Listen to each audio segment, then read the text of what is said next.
Class start करते हैं। Welcome to my YouTube channel GS Guru. तो भाई बेल आइकन दबा देना, सब्सक्राइब कर देना, वीडियो को लाइक कर देना, शेयर कर देना। और ये जो आपको सामने जो क्लास लेके आ रहा हूँ ना, ये जो क्लास है यूपीएससी लेवल तक की क्लास है, सीजीएल लेवल तक की क्लास है। और इस क्लास में ग्रुप डी, आरआरबी, एनटीपीसी सारे एग्जाम आपके क्लियर होते जाएंगे। तो आप प्लीज़ इसको सिर्फ एक बार अवश्य लें, एक बार आपको ये अवश्य क्लास लेनी है मेरी। तो चलो आगे देखते हैं क्या है। अब बात करते हैं हम आपके सामने ताज का शासन या महारानी का शासन, जो 1858 से 1947 तक चला, 15 अगस्त 1947 तक, आज़ादी के दिन तक। ठीक है, तो इसके बारे में बात करते हैं। इसकी शुरुआत कैसे हुई? इसकी शुरुआत हुई सन 1858 में। सन 1858 में सिपाही विद्रोह होता है। सिपाही विद्रोह होने के बाद जो रानी विक्टोरिया थी, जो इंग्लैंड के ताज पर बैठी हुई थी, उसने ब्रिटिश ईस्ट इंडिया कंपनी को ख़त्म कर देती है। यहाँ पे आके ब्रिटिश ईस्ट इंडिया कंपनी ख़त्म होती है। उसके बाद ताज के शासन का निर्माण होता है। ठीक है, तो ताज के शासन जो बना था, कब बना था? 1858 में बना था। उसके बारे में कुछ पॉइंट को जानने की कोशिश करते हैं। तो 1858 का जो भारत शासन अधिनियम था, उस समय ब्रिटेन की महारानी कौन थी? रानी विक्टोरिया थी। इस अधिनियम के आने के बाद, ठीक है, इस अधिनियम के आने के बाद ईस्ट इंडिया कंपनी को समाप्त कर दिया गया था। इस अधिनियम को ब्रिटेन की संसद ने बनाया, अपने अधिकारी द्वारा भेजा, फिर अधिकारी के माध्यम से घोषणा कराई गई। मतलब इस अधिनियम को ब्रिटेन की संसद में बनाया गया था, फिर ब्रिटेन की महारानी ने अपने अधिकारी द्वारा भारत भेजा, और भारत में अधिकारी के ही माध्यम से इसकी घोषणा कराई गई। अब घोषणा कब और कहाँ कराई गई वो आप जानते हैं। घोषणा कराई गई 1 नवंबर 1858 को इलाहाबाद दरबार में। किसके द्वारा? जी लॉर्ड कैनिंग के द्वारा इस घोषणा पत्र को पढ़वाया गया था। ठीक है, और जो लॉर्ड कैनिंग थे वो बाद में भारत के वायसराय बने, वो भी प्रथम वायसराय। ठीक है, इस अधिनियम ने, ठीक है, शासन में द्वैत शासन प्रणाली को समाप्त कर दिया, और लॉर्ड कैनिंग भारत के प्रथम वायसराय बने। और क्या कर दिया? अधिनियम ने शासन द्वैत प्रणाली को समाप्त कर दिया। लॉर्ड कैनिंग भारत के प्रथम वायसराय बने, और क्या कर दिया? क्या कर दिया? कमेंट में बताना क्या कर दिया, ये आपको कमेंट में बताएंगे ये लोग आप। ठीक है, इस अधिनियम में एक नए पद भारत के राज्य सचिव का सृजन किया गया। सहायता के लिए 15 सदस्यों का गठन किया गया। ये जो अधिनियम बनाया गया था, इसमें एक राज्य सचिव का गठन किया गया। राज्य सचिव की सहायता के लिए 15 सदस्यों का गठन किया गया, जिसका प्रमुख कौन था? भारत का राज्य प्रमुख। ठीक है, 1858 के इस कानून का प्रमुख उद्देश्य क्या था? प्रशासनिक मशीनरी में सुधार लाना था। और इसके द्वारा और क्या हुआ था? जो गवर्नर था, उसका स्वतंत्रता संग्राम क्षेत्र में राजस्व संबंधी सभी जो कार्य थे उसके वो समाप्त कर दिए गए थे। ठीक है, अब हम बात करते हैं 1861 का भारत परिषद अधिनियम। 1861 का भारत परिषद अधिनियम, जो 1861 का भारत परिषद अधिनियम था, उसे कानून बनाने की प्रक्रिया भारतीय प्रतिनिधियों के शामिल होने की शुरुआत हो गई थी। यानी जो कानून बनते थे उसमें भारतीय प्रतिनिधि हिस्सा लेने लगे थे। कब से? 1861 के भारत परिषद अधिनियम के बाद से। ठीक है, इस अधिनियम द्वारा वायसराय की परिषद में 5वां सदस्य विधिवेत्ता के रूप में जोड़ा गया था। जो 5वां सदस्य वो विधि बनाते थे, उन लोगों में जोड़ा गया था। जो संविधान बनाते थे, विधि बनाते थे, उन लोगों में जोड़ा गया था। इस अधिनियम द्वारा वायसराय की अतिरिक्त सदस्यों को जोड़ा गया, जिनकी संख्या 6 से कितनी कर दी गई? 12। यानी कम से कम 6 और ज़्यादा से ज़्यादा हो सकते थे तो 12 हो सकते थे। उनका कार्यकाल 2 वर्ष का था। वायसराय की परिषद में वायसराय की संख्या बढ़कर कितनी हो गई? अब 17 हो गई। कितनी हो गई? 17 हो गई। ठीक है, अब बात करते हैं हम लोग 1892 का अधिनियम। 1861 को रिपीट करा दे रहा हूँ मैं आपको। 1861 का जो भारत परिषद अधिनियम था, उसके द्वारा कानून बनने की प्रक्रिया थी, उसके जो प्रतिनिधि थे उसमें शामिल किया गया भारतीयों को। ठीक है, इस अधिनियम द्वारा वायसराय की परिषद में 5वां जो सदस्य था उसे अधिवक्ता के रूप में जोड़ा गया। यानी जो विधि बनाते थे उनमें जो 5वां सदस्य था वो जोड़ा गया। इस अधिनियम द्वारा वायसराय की अतिरिक्त सदस्यों को जोड़ा गया, जिनकी संख्या कितनी हो गई? अब 6 से 12 हो गई। यानी कम से कम 6 और ज़्यादा से ज़्यादा 12। ठीक है, और उनका कार्यकाल 2 वर्ष का था, और टोटल संख्या उनकी 17 हो गई। ठीक है, बढ़कर कितनी हो गई, 17 हो गई। 1892 का जो अधिनियम था इसके बारे में जानने की कोशिश करते हैं। 1892 का अधिनियम बना कैसे, पहले ये सोचो। 1858 में कांग्रेस का गठन हो चुका था, ठीक है, 1858 में कांग्रेस का गठन हो चुका था, और जो आग थी लोगों के दिल में, या कांग्रेस के दिल में जो आग थी उसने और जला दिया था। तो उन्होंने मतलब भारत के लोगों की सरकारी नौकरी या संसद में बैठने की सिचुएशन को और बढ़ा दिया था। वो चाह रहे थे इसमें भारत के लोग शामिल हों, ठीक है, तो इस बार आपको और बढ़ा दिया था। इस चीज को देखते हुए 1858 में जो कांग्रेस का विद्रोह शुरू हुआ था, इस चीज को देखते हुए, इस चीज को ध्यान में रखते हुए बनाया गया, क्या बनाया गया, 1892 का अधिनियम बनाया गया। इसके द्वारा केंद्रीय और प्रांतीय विधान परिषदों में गैर सरकारी सदस्यों की संख्या बढ़ाई गई थी, ठीक है, इसके द्वारा केंद्रीय और प्रांतीय विधान परिषदों में गैर सरकारी सदस्यों की संख्या बढ़ाई गई थी, जो कितनी हो गई थी, वो हो गई थी 10 से 16, 10 से 16 हो गई थी। कितनी हो गई, 10 से 16 हो गई।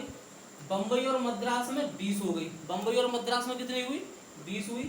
बम्बई और मद्रास में 20 हो गई, और यूपी में 15।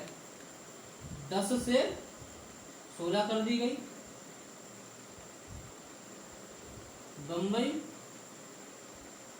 मद्रास में 20 और यूपी में 16 कर दी गई। कितनी कर दी गई, 16 कर दी गई। बहुमत सरकारी सदस्यों का ही रहता था। बहुमत किसका रहता था, सरकारी सदस्यों का ही रहता था। अब बात करते हैं, नहीं अभी इसमें एक पॉइंट और रह गया, केंद्रीय और प्रांतीय परिषदों में अतिरिक्त सदस्यों की संख्या बढ़ा दी गई थी, ये बात ठीक है। 2/5 गैर सरकारी सदस्य का होना अनिवार्य कर दिया गया था, यानी 5 सदस्य हैं, उनमें से 2 सदस्य गैर सरकारी सदस्य होंगे। 5 में से 2, 10 में से 4, ये सिचुएशन बन गई थी। बहुमत किसका होता था, सरकारी सदस्यों का ही होता था। अब बात करते हैं भारत परिषद अधिनियम 1909 की, जिसे मार्ले मिंटो सुधार भी कहा जाता था, ठीक है। वास्तव में इस अधिनियम को पारित होने से पहले 1906 में, ठीक है, अंगा खां 1906 में अंगा खां के नेतृत्व में एक मुस्लिम यूनिटी थी, वो इंग्लैंड में गई। कहाँ गई, इंग्लैंड में गई, और वहाँ के प्रतिनिधि, ठीक है, और तत्कालीन भारत सचिव जो जॉन मार्ले थे, उनसे जाकर मिली। उनके सामने इन्होंने अपना प्रस्तावित प्रतिनिधित्व पेश किया या मांग रखी, उसको क्या किया, उन्होंने विफल कर दिया, फेल कर दिया। इसके कुछ समय बाद भारत में इस मांग को फिर रखा गया। किसके सामने रखा गया, वायसराय लॉर्ड मिंटो के सामने। जो लॉर्ड मिंटो कौन से थे, द्वितीय थे। वायसराय लॉर्ड मिंटो द्वितीय के सम्मुख रखा गया। उन्होंने इस मांग को क्या किया, पास कर दिया। बात समझ में आई, चलो आगे देखते हैं। भारत परिषद अधिनियम 1909 मार्लो मिंटो सुधार के नाम से जाना गया था इस अधिनियम को। इस समय लॉर्ड मिंटो द्वितीय वायसराय एवं इंग्लैंड में जॉर्ज मार्ले भारत सचिव के पद पर कार्यरत थे। क्या थे, इस समय लॉर्ड मिंटो थे, वो द्वितीय वायसराय एवं इंग्लैंड में जॉर्ज मार्ले जो थे भारत के सचिव के पद पर कार्यरत थे, ठीक है। केंद्रीय परिषद की संख्या को 16 से बढ़ाकर 60 कर दिया गया। केंद्रीय परिषद की जो संख्या थी उसे 16 से बढ़ाकर 60 कर दिया गया। विधान परिषद के प्रत्यक्ष निर्वाचन की प्रकृति को शुरू कर दिया गया था। जो विधान परिषद के सदस्य थे वो प्रत्यक्ष निर्वाचन के रूप से चुने जाने लगे थे। इस अधिनियम के अंतर्गत पहली बार किसी भारतीय और गवर्नर की कार्य परिषद के लिए एसोसिएशन करने का प्रावधान किया गया था, ठीक है। तो इस पॉइंट को एक बार समझा दे रहा हूं। जो 1919 अधिनियम था, इसका दूसरा नाम था मार्ले मिंटो सुधार। इस समय लॉर्ड मिंटो द्वितीय वायसराय एवं इंग्लैंड के जॉर्ज मार्ले भारत सचिव के पद पर कार्यरत थे। केंद्रीय परिषद की संख्या 16 से बढ़कर 60 कर दी गई थी। कितनी कर दी गई थी, 60 कर दी गई थी। विधान परिषद के प्रत्यक्ष जो सदस्य थे उनका निर्वाचन चुनाव होने लगा था। इस अधिनियम के अंतर्गत पहली बार किसी भारतीय और गवर्नर की कार्य परिषद के लिए एसोसिएशन बनाने का प्रावधान किया गया था, ठीक है। सर ये नीचे यहाँ पे आ रहा है, ये जगह दिख रही है क्या, ठीक है। यहाँ पे मैं पॉइंट लिख दे रहा हूँ, वो कौन थे, देख लेना।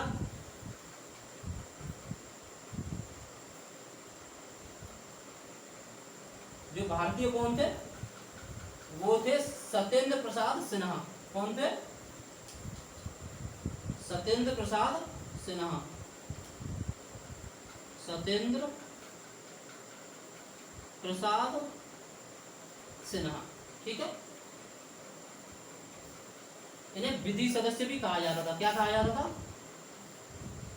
विधि सदस्य। इन्हें विधि सदस्य भी कहा जाता था। तो जो पहली बार चुने गए थे भारतीय गवर्नर की कार्यपरिषद के लिए, वो कौन थे? सत्येंद्र प्रसाद सिन्हा। इन्हें विधि सदस्य भी कहा जाता था, ठीक है। तो पहले आप इसका स्क्रीनशॉट ले लें।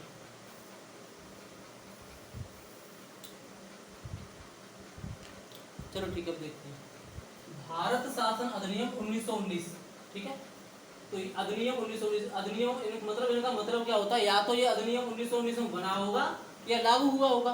तो ये 1919 में बनने की प्रक्रिया शुरू हुई थी। लागू कब हुआ? 1921 में। कब हुआ? 1921 में। किसके द्वारा लागू हुआ?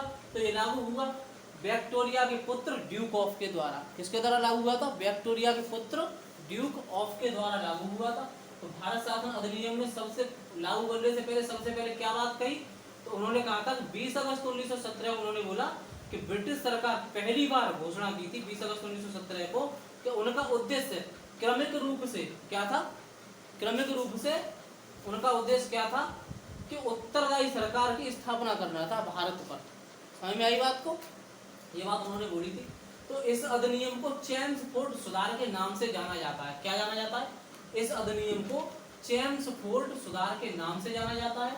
केंद्रीय और प्रांतीय विधान परिषदों को अपनी अपनी सूची के विषय पर क्या हुआ? अपनी अपनी सूची के विषय पर कानून बनाने का अधिकार मिल गया था। किन्हें मिल गया था? केंद्रीय और प्रांतीय विधान परिषदों को अपनी अपनी सूची के विषय पर कानून बनाने का अधिकार मिल गया था। इसमें प्रांतीय विषयों को पुनः दो भाग में हस्तांतरित किया गया था। पहला हस्तांतरित और दूसरा आरक्षित। इन दो पार्टों में विभक्त किया गया था। और जो हस्तांतरित का मतलब होता है, इन विषयों पर गवर्नर उन मंत्रियों की सहायता लेता था जो विधान परिषद के प्रति उत्तरदायी थे। क्या था? इन विषयों पर गवर्नर उन मंत्रियों की सहायता लेता था जो विधान परिषद के प्रति उत्तरदायी थे। अब बात करते हैं आरक्षित की। तो आरक्षित में क्या है कि आरक्षित विषयों पर गवर्नर कार्यपालिका परिषद की सहायता से शासन करता था जो विधान परिषद के प्रति उत्तरदायी नहीं था। क्या था? जो विधान परिषद के प्रति उत्तरदायी नहीं था, ठीक है। अब आगे बात करते हैं। इस अधिनियम में पहली बार द्विसदनीय और प्रत्यक्ष निर्वाचन की व्यवस्था प्रारंभ हुई। राज्यसभा और लोकसभा, वो क्या थी? राज्यसभा थी और लोकसभा थी, जिनका पहली बार क्या हुआ था? गठन हुआ था भारत में, ठीक है। इसके अनुसार वायसराय की कार्य परिषद में 6 सदस्यों में से 3 का भारतीय होना अनिवार्य हो गया था। कितना हो गया था? 3 का भारतीय होना अनिवार्य हो गया था। इनमें कुल 8 सदस्य हुआ करते थे। कितने सदस्य हुआ करते थे? 8 सदस्य हुआ करते थे। प्रथम पद जो था वो वायसराय का हुआ करता था और द्वितीय पद कमांडर इन चीफ का हुआ करता था। फिर उसके बाद 6 सदस्य हुआ करते थे। उनमें से भी जो 3 हुआ करते थे वो भारतीय होना अनिवार्य हो गया था उनका। इसके अंतर्गत एक संवैधानिक आयोग का गठन किया गया जिसका कार्य 10 वर्ष बाद जांच करने पर रिपोर्ट देना था। जिसका कार्य क्या था? यानी इसके अंतर्गत एक संवैधानिक आयोग का गठन किया गया जिसका कार्य क्या था? 10 वर्ष बाद, 10 वर्ष तक पूरी जांच करता था। फिर 10 वर्ष के बाद जांच करने के बाद क्या करता था? वो अपनी रिपोर्ट को देता था, ठीक है। इसके बाद आता है साइमन आयोग। क्या आता है? साइमन कमीशन भी बोलते हैं इसे, साइमन कमीशन भी बोलते हैं। साइमन ब्रिटिश आयोग का समूह था। साइमन क्या था? ब्रिटिश आयोग का समूह था। इसमें 7 सदस्य थे। वो सारे के सारे क्या थे? एक ब्रिटिश थे, अंग्रेज थे, जिसका गठन 8 नवंबर 1927 में हुआ था। कब हुआ था? 8 नवंबर 1927 में हुआ था। और इसके जो अध्यक्ष थे वो सर जॉन साइमन, क्या थे? सर जॉन साइमन थे। उनके ही नाम पर इसका नाम साइमन कमीशन रखा गया था, ठीक है। इसका मुख्य कार्य मॉन्टेग्यू चेम्सफोर्ड सुधार की जांच करना था। क्या था इसका मुख्य कार्य? मॉन्टेग्यू चेम्सफोर्ड के सुधारों की जांच करना था। ठीक है, इसके सभी सदस्य ब्रिटिश थे। समय से 2 वर्ष पहले गठन किया गया था। इसके सभी सदस्य क्या थे? ब्रिटिश थे। और इसका जो गठन किया गया था वो समय से 2 वर्ष पहले किया गया था। किससे? समय से 2 वर्ष पहले। सभी दलों ने इसका बहिष्कार किया। सभी दलों ने क्या किया? इसका बहिष्कार किया। विरोध करते समय इन पर लाठियां बरसी। विरोध करते समय इन पर लाठियां बरसी। इसी लाठी में लाला लाजपत राय की मृत्यु हो गई थी। किसकी? लाला लाजपत राय की मृत्यु उसी समय नहीं हुई थी, कुछ समय बाद हुई थी। चोट, लेकिन इसी दंगे में उनके चोट लगी थी, इसी लाठी में। ठीक है, इसी लाठी चार्ज में उनके चोट लगी थी। अब साइमन आयोग के सुझाव थे जिन पर इन्होंने विरोध किया था, वो क्या क्या थे? वो थे भारत में एक संघ की स्थापना हो जिसमें ब्रिटिश क्या करे? भारत और रियासतों को शामिल होना पड़े। ठीक है, ब्रिटिश भारत और रियासतें उसमें शामिल हों, इसने पहली शर्त रखी थी। दूसरी शर्त इसने रखी कि केंद्र में अनुत्तरदायी शासन की व्यवस्था हो। केंद्र में क्या हो? अनुत्तरदायी शासन की व्यवस्था हो। और वायसराय और प्रांतीय गवर्नर को विशेष शक्ति दी जाए। किनको? वायसराय और प्रांतीय गवर्नर को विशेष शक्ति दी जाए। एक लचीले संविधान का निर्माण हो। क्या हो? एक लचीले संविधान का निर्माण हो। ठीक है, अब हम आपको 1-2 पॉइंट रह गए वो बता दें, इसमें मैंने लिखे नहीं थे। जैसे राज्य सचिव, भारत शासन अधिनियम के जब बना था 1919, उसमें जो राज्य सचिव थे वो मॉन्टेग्यू थे और वायसराय चेम्सफोर्ड थे। वायसराय कौन थे? चेम्सफोर्ड थे। ठीक है, तो ये बात आपके सामने क्लियर हो गई। और साइमन आयोग का जो मुख्य कार्य था वो तो हम आपको सब क्लियर करा दिया, सारा पॉइंट क्लियर ही है। 1-2 पॉइंट रह गए हैं, वो हम जो क्या नाम है क्वेश्चन आंसर आपके प्रश्न उत्तरी कराएंगे उसमें क्लियर करा देंगे।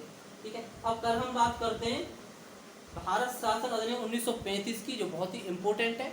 और दूसरा स्वतंत्रता अधिनियम 1947 की, ये भी बहुत इम्पोर्टेंट है। ठीक है, फिर आज़ाद कौन, कैसे भारत आज़ाद हुआ, उसके बाद में मतलब किसने पहला राष्ट्रपति कौन था, शपथ किसने दिलाई, ये सब बातें हम आपको कल की वीडियो में क्लियर करा देंगे। तो वीडियो को भैया ज़्यादा से ज़्यादा शेयर करना ताकि मुझे भी पढ़ाने में मज़ा आए, मेरे सब्सक्राइबर थोड़े से और बढ़े। काफ़ी हो गए हैं, मेरा बहुत अच्छा रिजल्ट निकल के आ रहा है। तो जय हिंद।